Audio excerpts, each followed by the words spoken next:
Hello Polynauts, I'm John Funk, and I've taken Alexa hostage. If you ever want to see your usual host again, my demands are as follows. I can't actually think of any demands. Okay, she's at Comic-Con. You're watching Speedrun. More GTA!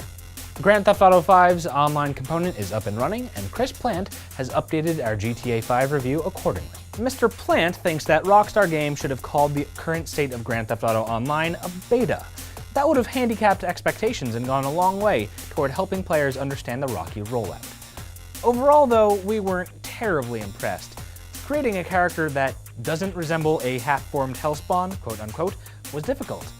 And since today's scriptwriter Dave Tack apparently believes that I don't think or dream about anything other than League of Legends, I feel obligated to remind you that, like Grand Theft Auto, it's online, and free, and the servers aren't down. Unless you live in Europe. What's that? You're wondering what BioShock mastermind Ken Levine is up to now that BioShock Infinite is finished? Glad you asked. We talked to Levine during a recent trip to Irrational Games, where he told us that his focus right now is churning out the upcoming Burial at Sea DLC.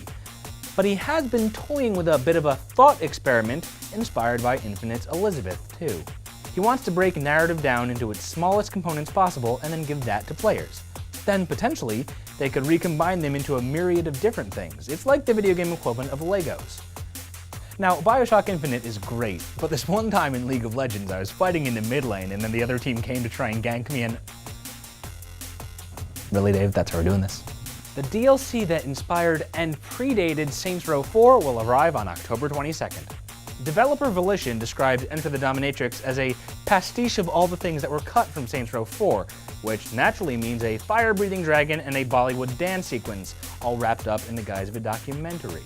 That's right, it's all the things I thought were too ridiculous to put in Saints Row 4, a game where you have a gun that shoots dubstep. And that's all for today.